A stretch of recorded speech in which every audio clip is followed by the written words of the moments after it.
আর এই পর্দাটা যেন স্কিন প্যান্টের মতন না হয়। স্কিন প্যান্ট বোঝেন, এমন একটা ফুল প্যান্ট পরছে বাইরে থেকে ভিতরে সব খবর পাওয়া যায়।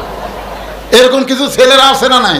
এমন টাইট ফুল প্যান্ট পরছে বাইরে থেকে বোঝা যাচ্ছে ওর যন্ত্র কোন জায়গা। আমি ছেলেদেরকে বলে হাসেন না, ঢিলা ঢালা পায়জামা পরবেন, ফুল প্যান্ট পরবেন, আপনার যন্ত্র যেন বাতাস পায় এমন ভাবে টাইট ফিটিং করে রাখছেন। ওর আগা বেঁকা হয়ে যাবে, এক সময় দেখা যাবে আগা মোটা ঘোড়া চিকন ধরে। ঠিক কিনা?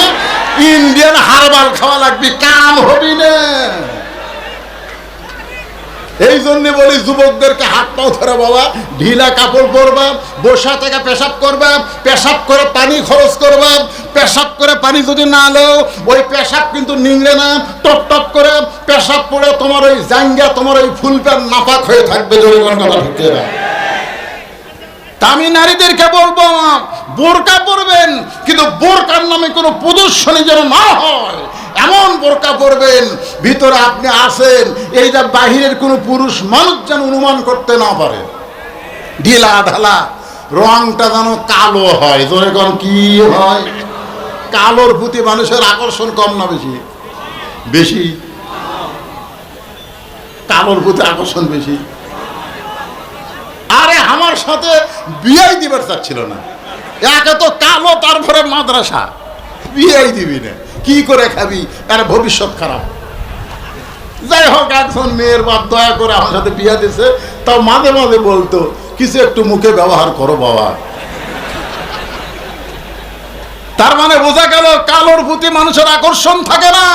কালো বোরকা পরে পেতনির মতন মেয়েরা যখন রাস্তা দিয়ে যাবে, পুরুষ মানুষ একবার তাকালে দুইবার আর তাকাবে না। জোরে কোন কথা ঠিক কিনা? অনেকে চিন্তা করে হুজুর ইসলামী দল ক্ষমতায় গেলে ভারত যদি মুখ ফিরিয়ে নেয় তাহলে আপনাদের অবস্থা কি হবে?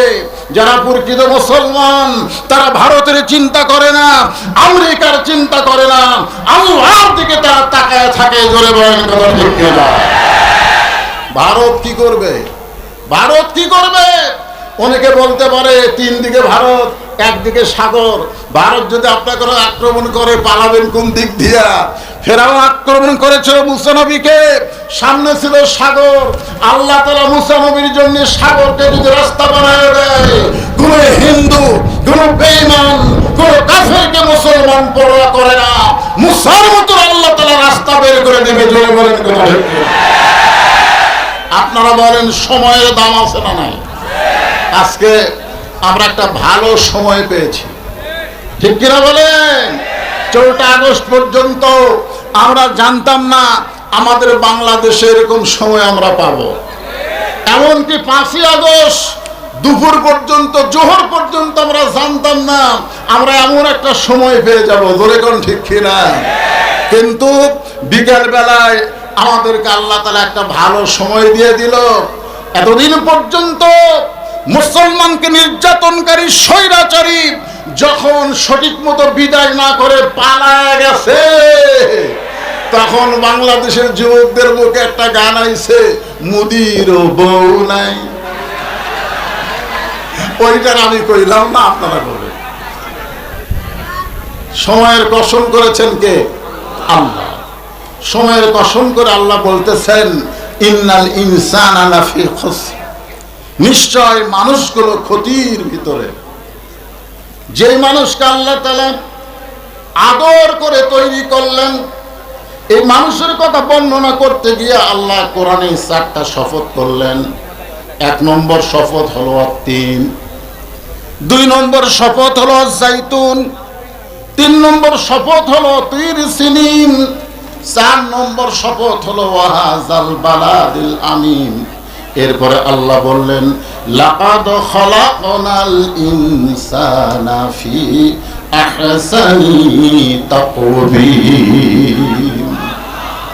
শুধু মানুষকে বলার জন্য আল্লাহ তাআলা 4টা শপথ করলেন। 3-এর শপথ, জাইতুনের শপথ, সিন পাহাড়ের শপথ এবং ওয়াহাদাল বালাল আমিন পবিত্র নগরীর শপথ করে আল্লাহ বললেন, মানুষকে সর্বোত্তম আকৃতি দিয়ে আল্লাহ সৃষ্টি করেছেন। আর ওই মানুষ সম্পর্কে আল্লাহ বলতেছেন, ইন্নাল ইনসানা লাফি খুসর, নিশ্চয় মানুষগুলো ক্ষতির ভিতরে। এই কথা বলার পেছনে কারণ আছে না নাই? জোরে কোন আছে না নাই? হ্যাঁ, কারণ মানুষকে আল্লাহ এত ভালোবাসেন, মানুষ যেন ক্ষতির মধ্যে না পড়ে। ক্ষতির কথা আল্লাহ বলেই ক্ষতির মধ্যে যদি না পড়ে, এই ক্ষতির মধ্যে না পড়ার ব্যাপারে 4টা বিষয় এখানে আলোচনা হবে। 1 নম্বর বিষয় হলো ইল্লাল্লাযীনা আমানু, 2 নম্বর বিষয় হলো আমিলুস সালিহাত, 3 নম্বর বিষয় হলো তাওয়াসাউ বিল হক, আর 4 নম্বর বিষয় হচ্ছে তাওয়াসাউ বিস সবর। এখানে কয় বিষয়? জোরে বলেন। 1 নম্বর বিষয় কি? ঈমান। ঈমান যদি ঠিক না থাকে, আপনার সব বিষয় ঠিক থাকা কোনো লাভ নাই। আপনার সব আছে, নামাজ আছে, রোজা আছে, হজ আছে, যাকাত আছে, কিন্তু ঈমান ঠিক নাই। যেরকম কি ঠিক নাই? অনেকে বলবেন, হুজুর ঈমান যদি ঠিক না থাকে তাহলে সে বেটা আবার নামাজ পড়ে কেমনে? উবাই ইবনে খালদ 5 ওয়াক্ত নামাজি ছিল। হযরত আবু বকর রাদিয়াল্লাহর পাশে দাঁড়ায় নামাজ পড়েছে। ইমাম হচ্ছে আল্লাহর নবী, আবু বকর রাদিয়াল্লাহর ডান দিকে, বাম দিকে উবাই ইবনে খালদ। আবু বকর রাদিয়াল্লাহর মতো মাথায় টুপি, মুখে দাড়ি, পরনে জুব্বা। পরনে কি? জুব্বা। নামাজ পড়ছে। কোরআনের আয়াত যখন নাজিল হলো, ইয়া আইয়ুহান নাবিয়্যু হারজিল মুমিনিনা আলাল কিতাল, ওগো নবী, শুধু নামাজি করলে হবে না, শুধু মুসল্লি বানালে হবে না, তাদেরকে স্ট্যান্ডিং আর্মি হিসেবে গড়ে তোলেন। যে কোনো সময় মক্কার কাফেররা মদিনা আক্রমণ করতে পারে, আর মক্কার কাফের যখন মদিনা আক্রমণ করবে তখন দোয়া দিয়ে, দরুদ দিয়ে, নামাজ দিয়ে আপনি মদিনা রক্ষা করতে পারবেন না। ওই কাফের বেঈমানদের বিরুদ্ধে অস্ত্র ধারণ করা লাগবে। এই আয়াতটা যখন নবীর উপরে নাজিল হলো, তখন এই সামনে কাতারের টুপিওয়ালা, দাড়িওয়ালা, জুব্বাওয়ালা নামাজি বলল, হুজুর এটা তো গন্ডগোলের আয়াত। আপনারা বলেন এটা গন্ডগোলের আয়াত?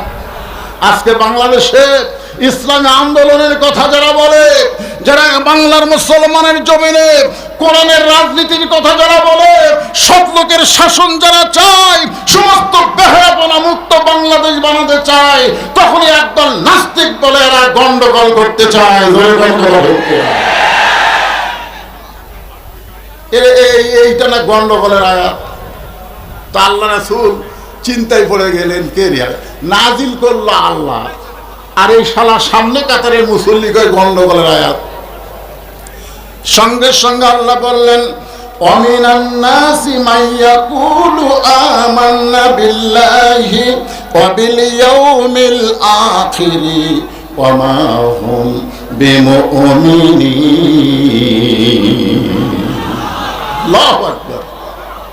মানুষের মধ্যে এমন কতগুলো মানুষ আছে যারা আল্লাহ বিশ্বাস করে, আখিরাতকে বিশ্বাস করে, আল্লাহ বলেছেন এরপরও এরা মুমিন না। তাহলে এরা যদি মুমিন না হয়, যারা নামাজ পড়ো, রোজা রাখো, হজ করো, তোমরা যত আল্লাহর ইবাদত করো, আল্লাহর কোরআনের আইন যদি গ্রহণ না করো, তাহলে তোমরা মুমিন না, তোমরা হবা মুনাফিক। জোরে বলেন ঠিক না? আমরা মুনাফিকের কোন রাজনীতি করতে চাই? মুনাফিকের কোন আইন নীতি মানতে চাই? সময়ের শপথ করে আল্লাহ বললেন, মানুষগুলো ক্ষতির ভিতরে। এই ক্ষতি থেকে যদি তোমরা বাঁচতে চাও, 1 নম্বর হলো ঈমান। এই ঈমান সম্পর্কে সাহাবীরা বললেন, এ রাসূলুল্লাহ, ঈমান সম্পর্কে আমরা একটু জানতে চাই। রাসূল বললেন, ইকরার বিল লিসান, তাসদীক বিল জানান, আমল বিল আরকান, এরই নাম হলো ঈমান। জবানে বলতে হবে লা ইলাহা ইল্লাল্লাহ। আমাদের বাংলাদেশে লা ইলাহা ইল্লাল্লাহর ঝাঁকি কি কম আছে? অনেক সময় ঝাঁকির চোটে লা ইলাহা বাদ দিয়ে খালি ইল্লাল্লাহ মারে। জোরে কোন কথা ঠিক না? আছে না নাই? কতজন আছে না নাই? হ্যাঁ, ইকরার বিল লিসান। স্বাধীনতার 9 মাসে এই লা ইলাহা ইল্লাল্লাহর জিকির বাংলার জমিনে মুসলমানের চাইতে হিন্দুরা বেশি করছে। হিন্দুরা বেশি করছে, কারণ আর্মিদেরকে দেখলি তারা বলতো লা ইলাহা ইল্লাল্লাহ, লা ইলাহা ইল্লাল্লাহ, বিলকুল ঠিক হয়। আমার এলাকায় হিন্দু বলেছে, মৌলানা সাহেব মুসলমানের কলমার দাম আছে। তা আমি কইলাম, আপনি হিন্দু হয়ে মুসলমানের কলমার দাম কেমনে বুঝলেন? বলে, যুদ্ধের সময় বুঝেছি। এই কলমা কইয়া আর্মির গুলি থেকে বাইচা গেছি। আমি কইলাম, দাদা, শুধু মুখে কলমা রাখার কারণে আর্মির গুলি থেকে যদি আপনি বাঁচতে পারেন, তাসদিক বিল জানান, এই কলেমা যদি কলিজার মধ্যে জায়গা দিয়ে আমল করতে পারেন, জাহান্নামের আগুন থেকে আল্লাহ বাঁচায় দিবে। তাহলে শুধু মুখে মুখে কলেমার জিকির করলে হবে না, মুখে মুখে কলেমার জিকির করলে হবে না। তাসদিক বিল জানান, এই কলেমা কলিজার মধ্যে জায়গা দেওয়া লাগবে। কলমা যদি কলিজার মধ্যে জায়গা পায়, তখন ইমানদারের অবস্থা কেমন হবে, তখন ইমানদারের চরিত্র কেমন হবে? একটা দৃষ্টান্ত দিই। আমার কথা কি আপনারা বুঝতে পারতেছেন? আচ্ছা, ঠিক আছে। উকিল বলতেছে, উকিল, যে আপনার তো ফাঁসি কার্যকর হয়ে যাবে, আপনি যদি রাষ্ট্রপতির কাছে দরখাস্ত করেন, আর রাষ্ট্রপতি যদি দয়া করে আপনাকে মাফ করে, তাহলে আপনার ফাঁসি কার্যকর হবে না। তা আসামি মুচকি হাসতেছে। উকিল বলে, হাসেন কেন? বলে, হাসার কারণ হলো তোমার কথা শোনা। তুমি যে বলতেছো রাষ্ট্রপতির কাছে দরখাস্ত করেন, রাষ্ট্রপতি যদি মাফ করে আপনার ফাঁসি হবে না। তো উকিল বলতেছে, আমি তো ঠিকই কইছি। আসামি বলতেছে, উকিল, তুমি জানো আমার জীবনে 3 জন রাষ্ট্রপতিকে আমি ক্ষমতা থাকা অবস্থায় মরা দেখছি। কার থাকা অবস্থায়? ক্ষমতা থাকা অবস্থায় মরা দেখছি। একটা হলো বঙ্গবন্ধু শেখ মুজিবুর রহমান, একটা হলো জিয়াউর রহমান, একটা হলো জিল্লুর রহমান। ক্ষমতা থাকতে যে রাষ্ট্রপতি মরে যায়, কোন ইমানদার ফাঁসির মাফের জন্য রাষ্ট্রপতির কাছে দরখাস্ত লিখবে না, দরকার হলে ফাঁসির মঞ্চ যাবে, কিন্তু কোন মানুষের কাছে বাঁচার দরখাস্ত লিখবে। উকিল বলতেছে, এই গোয়ার্কের কারণে আপনার ফাঁসি হবে। আসামি মুচকি হাসে। উকিল বলে, হাসেন কেন? আসামি বলতেছে, আমার ফাঁসি হবে কিন্তু মৃত্যু হবে না। উকিল কয়, কে রে, পাগল নাকি? ফাঁসি হবে, মৃত্যু হবে না। সঙ্গে সঙ্গে আসামি আল্লাহর কোরআন থেকে তেলাওয়াত করলেন, ওয়ালা তাকুলু লিমান ইউকতালু ফি সাবিলিল্লাহি আমওয়াতুন বাল আহইয়াউ ওয়ালাকিন লা তাশউরুন। আপনারা বলেন তো, জালেম সরকার, স্বৈরাচারী সরকার যাদেরকে ফাঁসিতে নিয়ে গেছে ইসলামী আন্দোলনের নেতাদেরকে, তারা কিন্তু মরে নাই, বরং তারা শাহাদত বরণ করেছে।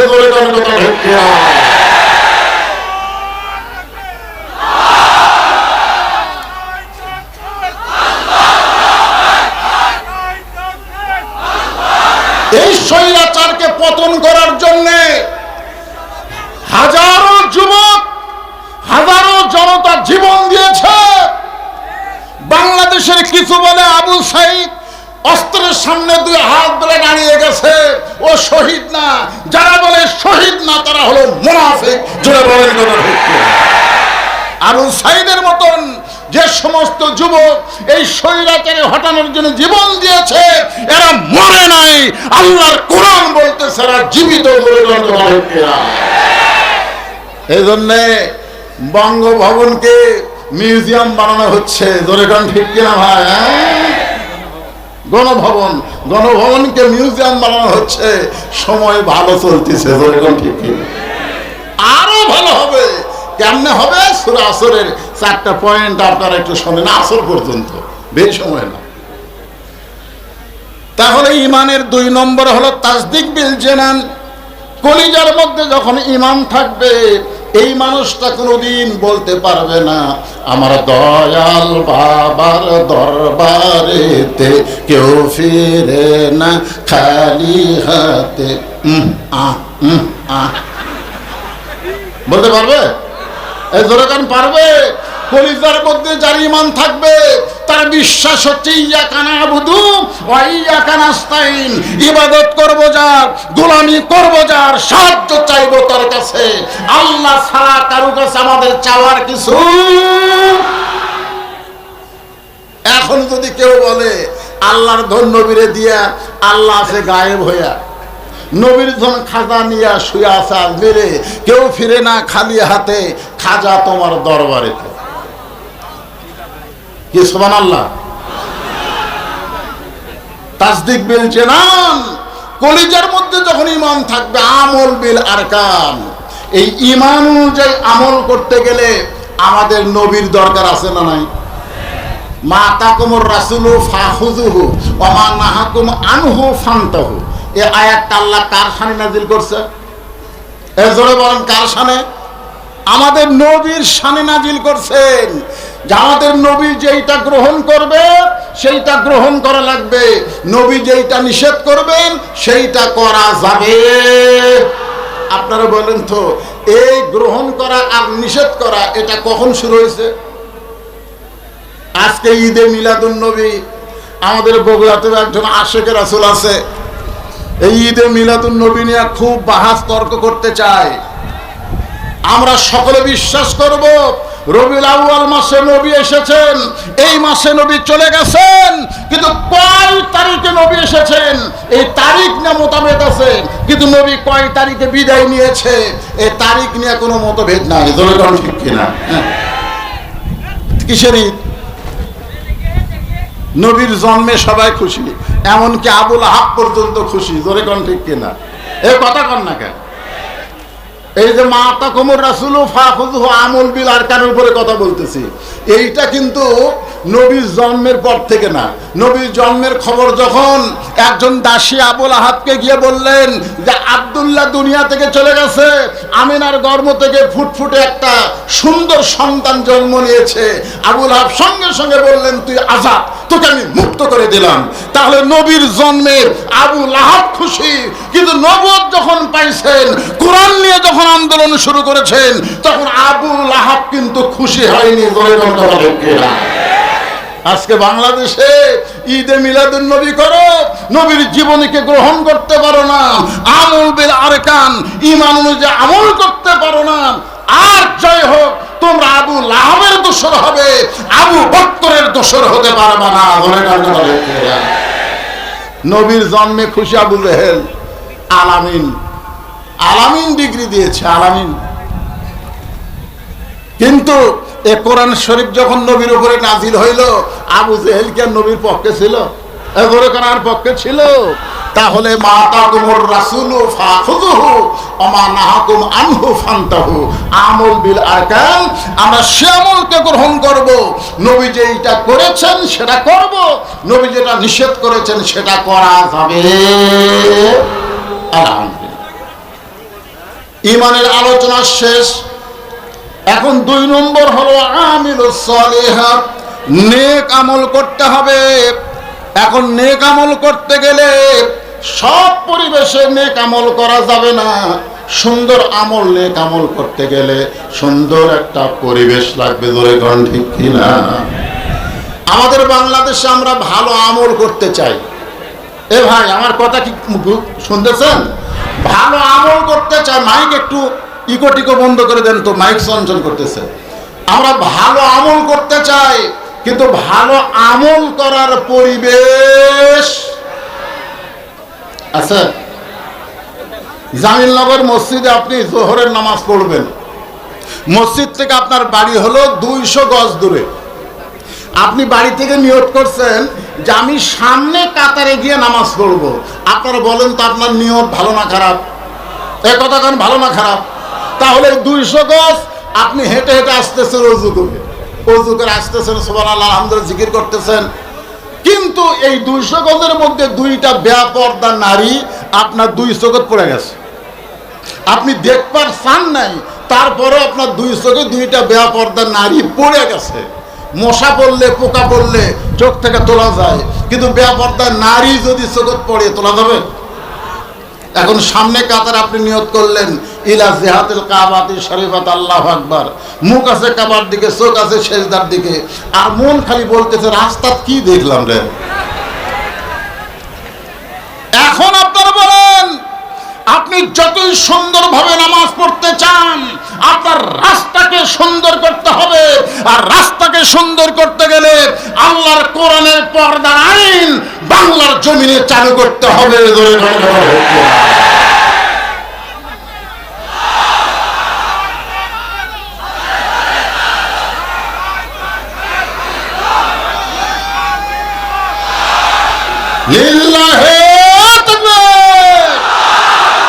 আল্লাহ পবিত্র কোরআনে বলেন, অকরনা ফি বুয়ুতিকুন্না ওয়ালা তাবাররাজনা তাবাররুজাল জাহিলিয়াতিল উলা। আল্লাহু আকবার। তাহলে কি বুঝলেন? যে সুন্দর মসজিদে সুন্দর আমল করতে গেলে যে রাস্তা দিয়ে আমরা মসজিদে আসব, এই রাস্তাটাও সুন্দর করা লাগবে। এখন রাস্তা সুন্দর মানে কি? আমার এরশাদ ভাইকে বলবেন, ভাই রাস্তার পিচটি উঠে গেছে, তো রাস্তা সুন্দর করে একটু নির্মাণ করে দেন। এই সুন্দর নয়, স্বৈরাচারী সরকার তল দেওয়া রাস্তা, উপর দেওয়া রাস্তা বানাইছে। তোরে কোন কথা কন না। আমাদের বগুড়াতে রেলগেটে এখন আসলে মনে হয় কে রে, বগুড়া না লন্ডন। জোরে খান ঢেকে না, তল দেওয়া গাড়ি যায়, উপর দেওয়া গাড়ি যায়। রাস্তা শুধু সুন্দর করলে হবে না, রাস্তাকে নিরাপদ করতে হবে ঈমান আমলের জন্য। জোরে খান কথা ঢেকে না। এখন এই বেপর্দা মুক্ত রাস্তা যদি করতে চান, আপনারা বলেন তো আল্লাহর কোরআনের আইনের দরকার আছে না নাই? তাহলে আমিলুস সলিহাত, নেক আমল করতে গেলে আল্লাহর কোরআন ছাড়া, নবীর বিধান ছাড়া কখনোই করা সম্ভব? জোরে কোনো সম্ভব? সুন্দর আমল যখন আমরা করতে চাই, তাহলে আমাদের সুন্দর পরিবেশের একটা দরকার আছে। সুন্দর পরিবেশ যদি তৈরি করতে চাই, তাহলে সুন্দর একটা সমাজ লাগবে। জোরে বলেন কি লাগবে? সুন্দর একটা সমাজ যদি তৈরি করতে চাই, তাহলে সুন্দর একটা রাষ্ট্র লাগবে। সুন্দর একটা রাষ্ট্র যদি তৈরি করতে চাই, তাহলে সুন্দর একটা সংবিধান লাগবে। ডক্টর ইউনূস, ডক্টর কামালের কাছে সংবিধান পরিবর্তনের জন্য যাওয়ার দরকার নাই। সুন্দর সংবিধান করতে গেলে আল্লাহর কোরআন দরকার। জোরে কোন ঠিক কিনা? আল কোরআনের আলো কুটি জালো।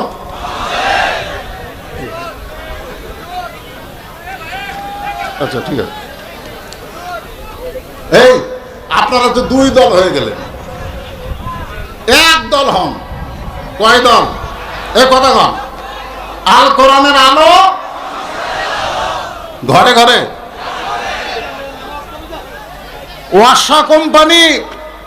ওয়াসা কোম্পানি ঢাকায় একটা টাঙ্কি বানাইছে, যে টাঙ্কির ধারণ ক্ষমতা হলো 2 কোটি লিটার। 5-6টা ডিপ টিউবওয়েলতে পানি ওই টাঙ্কি ভরায়।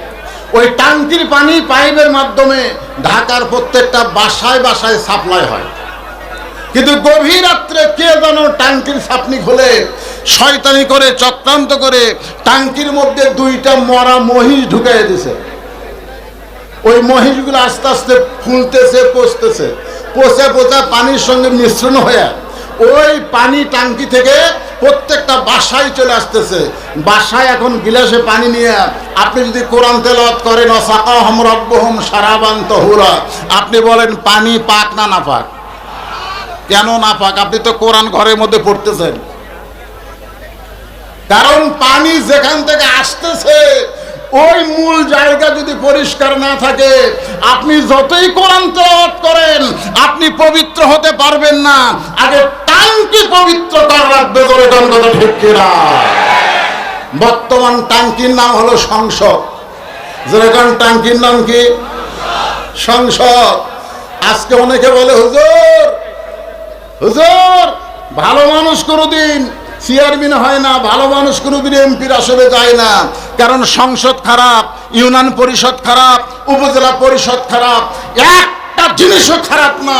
আর ভালো মানুষকে না পাঠানোর কারণে ওইটা গানের আড্ডালয়, ওইটা আনারতের আড্ডালয়, ওইটা কৌতুকের আড্ডালয় হয়ে গেছিল। ভালো মানুষগুলোকে আমরা যদি সংসদে পাঠাতে পারি, আর আল্লাহর কোরআন যদি সংসদে চালু হয়ে যায়, গোটা বাংলাদেশের জন্য ও আমিলুস সালেহা নেক আমল করা আমাদের সহজ হয়ে যাবে। নেক আমল করা সহজ হয়ে যাবে। এই জন্য সূরা আসরের 2 নম্বর বিষয় হলো ওয়া আমিলুস সালিহা, নেক আমল করতে হবে। 3 নম্বর বিষয় হলো ওয়াতাওয়াসাউ বিল হক। মারাত্মক কথা, ওয়াতাওয়াসাউ বিল হক। কুল জাল হক ওয়া যাহাকাল বাতিল ইন্নাল বাতিলা কানা যাহুকা। এক সময় আমরা কোরআনের পাখি নিয়ে দোয়া করতাম, আল্লাহ কোরআনের পাখিরে তুমি হেফাজত করো। বাংলাদেশের প্রত্যেকটা মাহফিল থেকে দোয়া হতো, আমির হামজাকে তুমি জেল মুক্ত করো, মামুনুল হককে জেল মুক্ত করো, কোরআনের পাখিকে তুমি হেফাজত করো। আমরা কোরআনের পাখির নাম ধরতে পারি নাই, নাম ধরলেই কতকগুলো শয়তানের কলিজায় আগুন ধরে যেত। আজকে এই বগুড়ার ময়দানে বলতেছি, কোরআনের পাখি মরে নাই, কোরআনের পাখিকে জেলখানায় হত্যা করা হয়েছে। হক কথা বলতে হবে। ওয়াতাওয়াসাউ বিল হক, কুল জাল হক ওয়া যাহাকাল বাতিল ইন্নাল বাতিলা কানা যাহুকা। আমি ভালো যাচ্ছি নাকি? আচ্ছা ঠিক আছে, আলহামদুলিল্লাহ, লিল্লাহি তাকবীর। আমার ভাতিজা আমির হামজা সাহেব চলে আসেন, এই জন্য আমার সময় আমি যা বলছিলাম একটু কমে গেছে আর কি। আরে আমি বগুড়ার সওয়াল, আগে বগুড়াতে আমাকে ওয়াজ করতে দেয়নি, এখন আর সমস্যা আছে নাকি? এখন আমি অ্যাঙ্গেল চলবি না, ফাটাফাটি হবি। তোরে কোনো কথা মনে করছেন বুড়া হয়ে গেছে, ঠিক ওয়াজও বুড়া, ওয়াজ বুড়া না, ওয়াজ হবে চ্যাংড়া মার্কা। ঠিক কিনা বলেন? তো বহু দূরের মেহমান আসতেছে, এই জন্য আমাকে যে সময় দেওয়া হয়েছে, সময়ের মধ্যেই সূরা আসরের এই 4টা বিষয়, 2টা তো হয়েই গেছে। 1 নম্বর ঈমান, 2 নম্বর আমিলুস সালেহা, 3 নম্বর এখন হকের কথা চলতেছে। তোর কাম কি? ওয়াতাওয়াসাউ বিল হক। হক কথা বলতে হবে, হক কথা বলতে হবে। বলার দরকার আছে না নাই? একটা হক কথা বলি, আপনারা একটু খেয়াল করেন। আমাকে চিনিস? আমি কার দল করি? আগামীকাল সকাল 10টায় তোকে সাইজ করব। আমাদের বগুড়াতে এইরকম লোক ছিল কি ছিল না? হ্যাঁ, আমাকে জোর করে দাওয়াত দিয়েছে, দাওয়াত না নিলে রিভলভার নিয়ে গেছে আমার বাড়িতে। এই বগুড়ার এক মাস্তান, আমারে চিনিস? আগামীকাল সকাল 10টায় সাইজ করব। এখন লোকটা, আমি কিন্তু হক কথা বলতেছি, লোকটা চিন্তা করতেছে ওর দল এখন ক্ষমতা আছে। আপনারা বলেন তো, ক্ষমতায় কোনো দল আছে না আল্লাহ আছে? এ কথা কে বলেছেন? আমার সঙ্গে সকলে বলেন, তুইজ্জু মান তাশা ওয়া তুযিল্লু মান তাশা বিয়াদিকাল খায়র ওয়া হুয়া আলা কুল্লি শাইইন কাদির। সম্মান দেওয়ার মালিককে, অপমান করার মালিককে, ঘাড় ধরে ক্ষমতা থেকে নামায় দিয়ে পালায়া গেছে। আমরা বাংলাদেশের মানুষ বিশ্বাস করি এইটা শুধু ছাত্র আন্দোলনের মাধ্যমে হয় নাই, এটা সরাসরি আল্লাহর কুদরতি পাওয়ার ছিল। ঠিক কি রে? এখন ফোন আলাপ ফাঁস হচ্ছে, 1 সেকেন্ডে 37 বার আপা কয়, আর আপা উত্তরে বলতেছে চট করে ঢুকে যাবো। আমি কাছে আছি, কাছে এদিকে ঢুকে যাবো। আমার বলতেছে 117-18টা হত্যা মামলার আসামি করা হয়েছে, আশা মাত্র আয়না ঘরের মধ্যে ঢুকানো হবে। মনে করছো তুমি আবার ক্ষমতার চেয়ারে বসবা? সেই চিন্তার করো না, সেই চিন্তা করা যাবে? আমার দল ক্ষমতায় আছে, আগামীকাল সকাল 10টায় সাইজ করবো। লোকটা বাড়িতে গিয়ে কান্নাকাটি করতেছে। বউ বলে কান্দো কেন?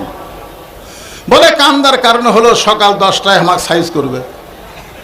বউ বলে এই দেশে কি বিচার নাই, চেয়ারম্যান মেম্বারের কাছে যাও, তাদের কাছে বিচার দাও, যে বেটা তোমাকে হুমকি দিছে সকাল 10টায় সাইজ করবে তার বিচার চাও। তখন স্বামী কান্দের বলে যে আমাকে হুমকি দিছে সে চেয়ারম্যানেরই লোক, তাহলে চেয়ারম্যানের কাছে বিচার দিয়ে তো লাভ নাই। বউ বলে তাহলে কানতেছো কার কাছে? বলে কান দিয়ে আল্লাহর কাছে। দুনিয়ার কোন মানুষ যখন বিচার না করবে, যখন হক বিচার বাংলার জমিনে থাকবে না, জালিমগুলো জামিন পাবে, আলেমগুলো জেলখানার মধ্যে ঢুকবে, অনেক মানুষ সারা রাত চোখে পানি নিয়ে আল্লাহর কাছে বিচার দিয়েছে বলে বিচার দিয়েছে কার কাছে? আল্লাহ। ধরে কম কি ছাড়া, ব্রেক ছাড়া পড়া বুঝেন, ঠাস করে পড়ে ও মারে বাবারে, আর কোনো কথা নেই। বউ চিন্তা করে কে রে, স্বামী পেশাব করবার ঢুকে ও মারে বাবারে কথা নাই, আশা থেকে হুঁশি নেই। স্বামীরে টানা বার করে চোখে মুখে পানি দিয়ে হুঁশ ফিরা পাইছে, একটাই জিকির আমার মাজা নাই। জোরে কন কি নাই? সকাল 10টায় হুমকি দিছে সাইজ করবে, 42 সাল পর্যন্ত এরা হুমকি দিয়ে রাখছে। কথা কন না, কিন্তু কি নাই? বউ এখন শহীদ জিয়া মেডিকেল কলেজের অ্যাম্বুলেন্সে মোবাইল করছে যে আমার স্বামী তো এরকম বেকায়দা, রাত 11টার সময় গ্রামে অ্যাম্বুলেন্স ঢুকতেছে, সররে বাবারে মরলাম রে, সররে বাবারে মরলাম রে। অ্যাম্বুলেন্সের একটা শব্দ আছে না নাই? তো যে ব্যাটারি হুমকি দিয়েছে সকাল 10টায় সাইজ করব, ও আবার বার হচ্ছে। বউ বলতেছে না না না না না বার হবেন না, আপনাকে না সাইজ করবে। আরে সাইজ করবে সকাল 10টায়, এখন তো রাত 11টা। দেখি তো গ্রামে অ্যাম্বুলেন্স ঢুকলো কেন? আস্তে আস্তে গিয়ে দেখে যে বেটা হুমকি বাড়ছে ওরই দরজা তক্তার মতন শান করে অ্যাম্বুলেন্সে ঢুকাইতেছে। ও এখন জানলার কাছে গিয়া বলে ভাই সকাল 10টা পরে সাইজ করবেন, খবর কি? আজকে বাংলাদেশের স্বৈরাচারীদেরকে হক কথা বলতে চাই। তোমরা ক্ষমতা থেকে বিদায় নেওয়ার 4-5 দিন আগে ইসলামী সংগঠনকে নিষিদ্ধ করলে, নিবন্ধন বাতিল করে দিলে, এখন তোমাদের খবর কি? তোমরা কোন অবস্থায় পড়ে গেছো?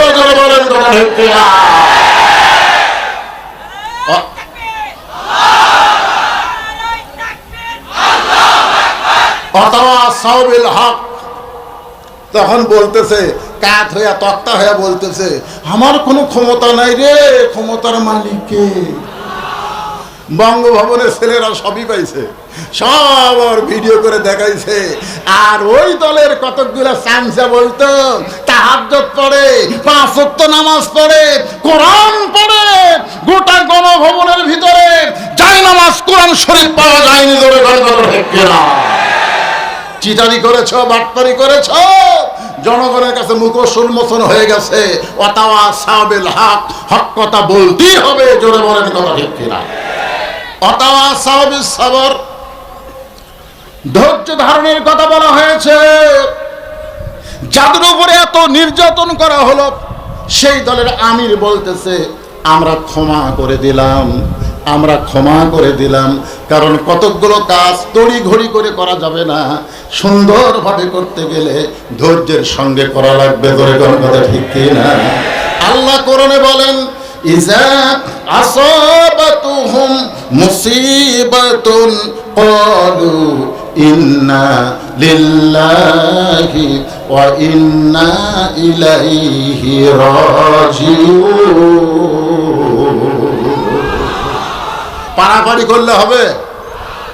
যতগুলো কাজ আছে আমরা দিন দিন তো আমরা ওই যে নির্বাচন কমিশনারের মতন না।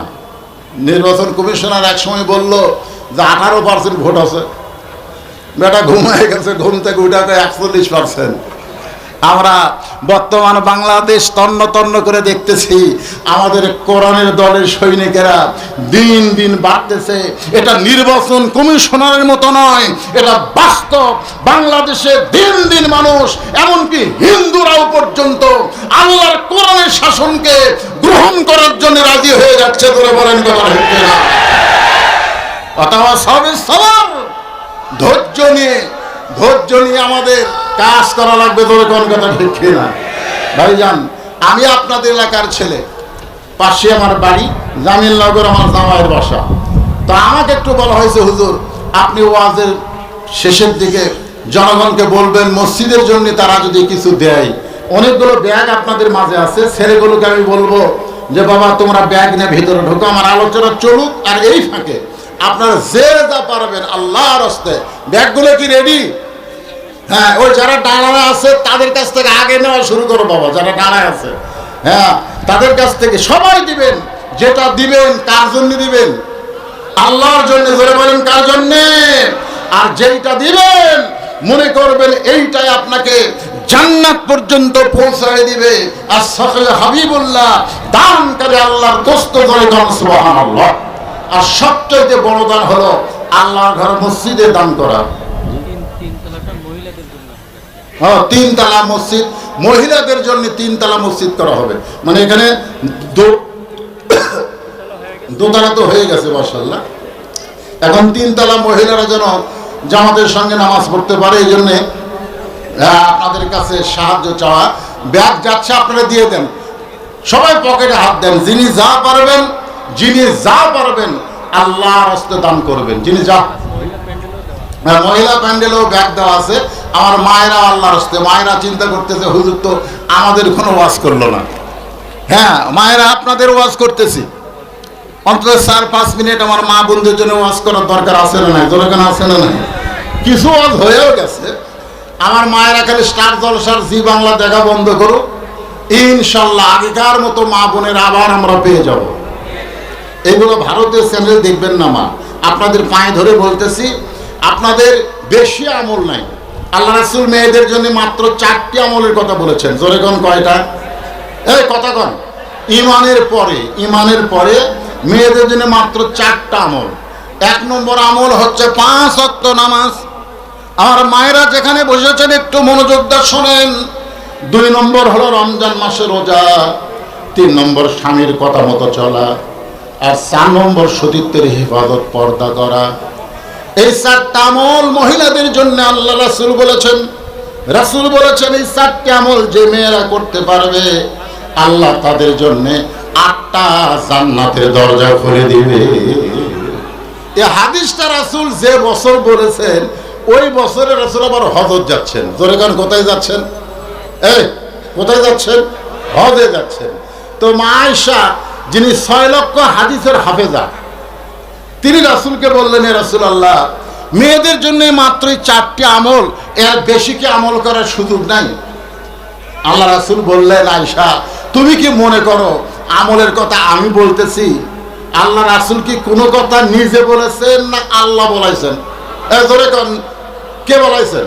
মা ইয়ান্তিকু আনিল হাওয়া ইন হুয়া ইল্লা ওয়াহয়ুহা। রাসূল নফসের তাড়নায় কোনো কথা বলেন নাই। নবী যা কিছু বলেছেন সব কার কথা? মা আয়েশা বললেন, এ রাসূলুল্লাহ আমি হজে যাবার চাই। আমার মায়েরা যারা পর্দার অন্তরালে মনোযোগ দিয়ে শোনেন, মা আয়েশা বললেন আমি হজে যাবার চাই। আল্লাহ রাসূল বললেন, আমি তোমার দায়িত্ব নিবার পারবো না। কারণ হাজার হাজার সাহাবীদেরকে নিয়ে আমি হজে যাব, তাদের মুআল্লিমি করতে হবে, তোমার দায়িত্ব নেওয়া যাবে না। কারণ একটা মহিলা মানুষের দায়িত্ব নেওয়া হজের মধ্যে বিরাট কঠিন। যারা বউ নিয়ে হজ করছে তারা বুঝতেছে। যারা বউ নিয়ে হজ করবার কাছে দেখবেন কিছু না হারালেও বউ হারাবে। জোরে কোন, কি হারাবে? বউ হারাবে।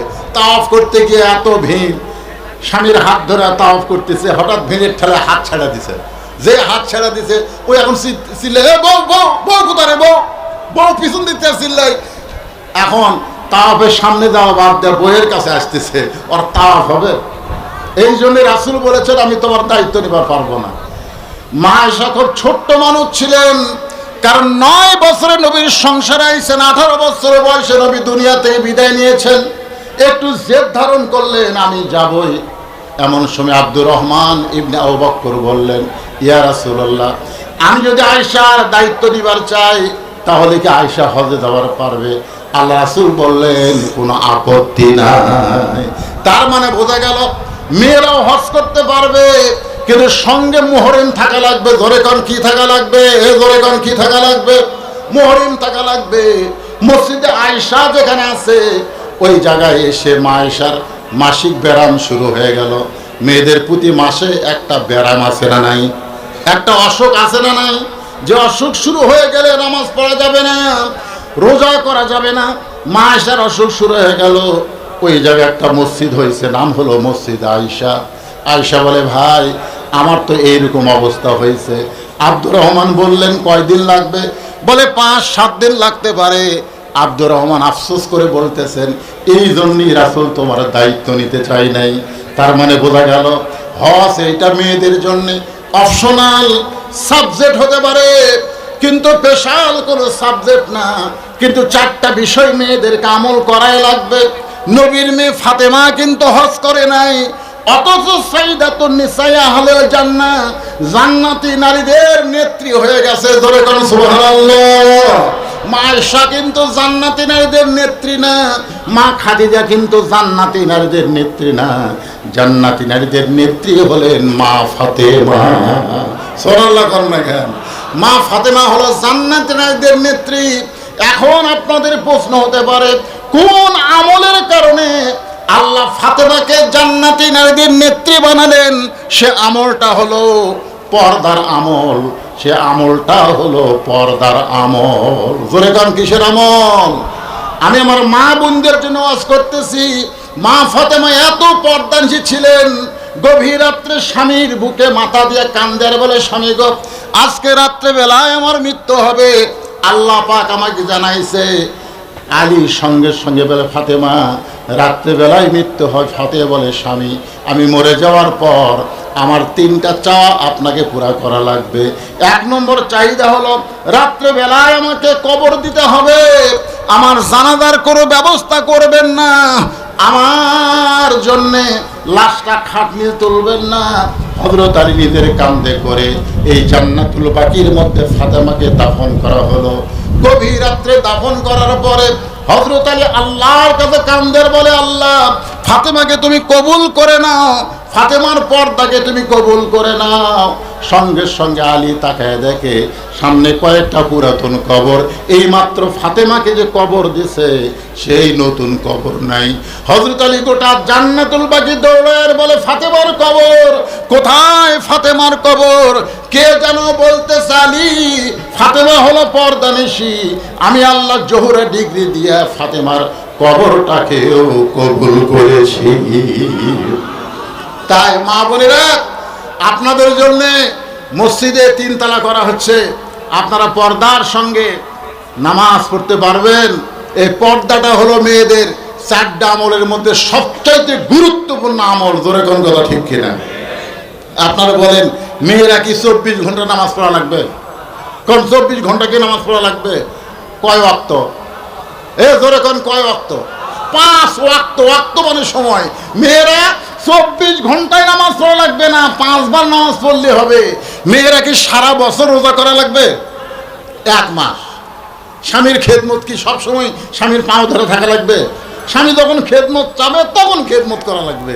কিন্তু পর্দা এইটার কোনো সময় নাই, এটা 24 ঘন্টায় করা লাগবে। জনগণ কথা ঠিক কিনা? না বুড়ি হলে পর্দা, দাদির গায়ে বোরকা আছে, নাতনির গাওত নাই। দাদির গাওত বোরকা, কে দাদি বোরকা পরছেন? কই মরা লাগবে ভাই। নাতনির গাওত বোরকা নাই। আপনারা বলেন, পরিমনির দিকে মানুষ বেশি তাকায় থাকবে না দাদির দিকে তাকায় থাকবে? কথা কয় না কেন?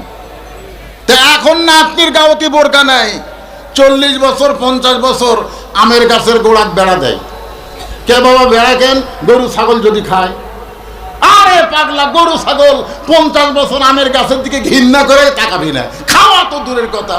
বেড়া দিবার চলে ওই ছোট গাছের লকলকা পাতা বার আছে, ওই গাছত বেড়া দাও। পর্দা বুড়ির করা লাগবে না, বুড়ির দিয়ে একটা বুড়াও তাকায় না। ধরে কোন কথা ঠিক না? পর্দা করতে হবে যুবতীদেরকে। আমি আমার মা বোনদের জন্য বলি, কে নাকি একটা নতুন নিয়োগ পাচ্ছে, ওই নিয়োগ পাওয়ার বলতেছে 24 সালে পর্দার কথা আসতেছে। এই শালা নাস্তিকদেরকে সমাজের কোনো দায়িত্ব দেওয়া যাবে না। পর্দা তোর বাপের কথা, পর্দা আল্লাহর কোরআনের আইন, পর্দা আল্লাহর কোরআনের আইন। আজকে আমার মা বোনদের জন্য আমি ওয়াজ করলাম, মা সব আমলের মধ্যে পর্দাকে গুরুত্ব দেবেন, সবসময় পর্দা করবেন। মরে গেলে আপনাকে 5 কাপড় দেওয়া লাগবে, জোরে কোন ঠিক কিনা? সারা জীবন বেপর্দা, মরে গেলে 5 কাপড়। খাটনি পর্যন্ত চাদর দিয়ে ঢাকছে। ফেরেশতারা ঘুরতেছে আর বলতেছে, আল্লাহ এই মেয়া যখন জীবিত আছিল তখন গোটা পাড়ার লোক এক দেখছে, কিন্তু মরে গেলে 5 কাপড় দিয়ে চাদর দিয়ে খাটনি ঢাকছে, কারণটা কি? আল্লাহ বলতেছে, দেশের নাম বাংলাদেশ রে, এই দেশের মানুষ মেয়েরা বাঁচলে পর্দা করে না রে, মরার পরে করে। আপনারা বলেন তো, মরার পরে পর্দা করে কোনো লাভ আছে? এই জোরে কান, কোনো লাভ আছে? জীবিত অবস্থায়, যৌবতী অবস্থায় আমার মা বোনদেরকে পর্দার ভিতরে থাকতে হবে। আর এই পর্দাটা যেন স্কিন প্যান্টের মতন না হয়। স্কিন প্যান্ট বোঝেন? এমন একটা ফুল প্যান্ট পরছে, বাইরে থেকে ভিতরে সব খবর পাওয়া যায়।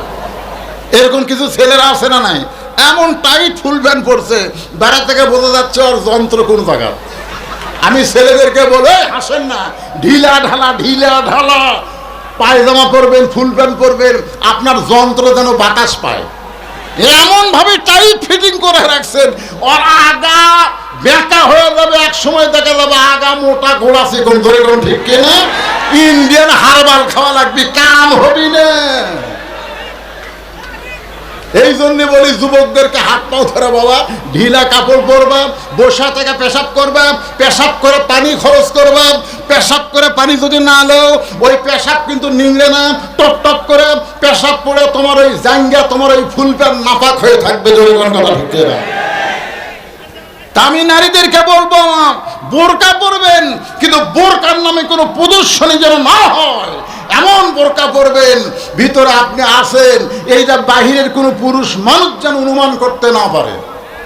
ঢিলা ঢালা, রংটা যেন কালো হয়, জোরে কোন কি হয়?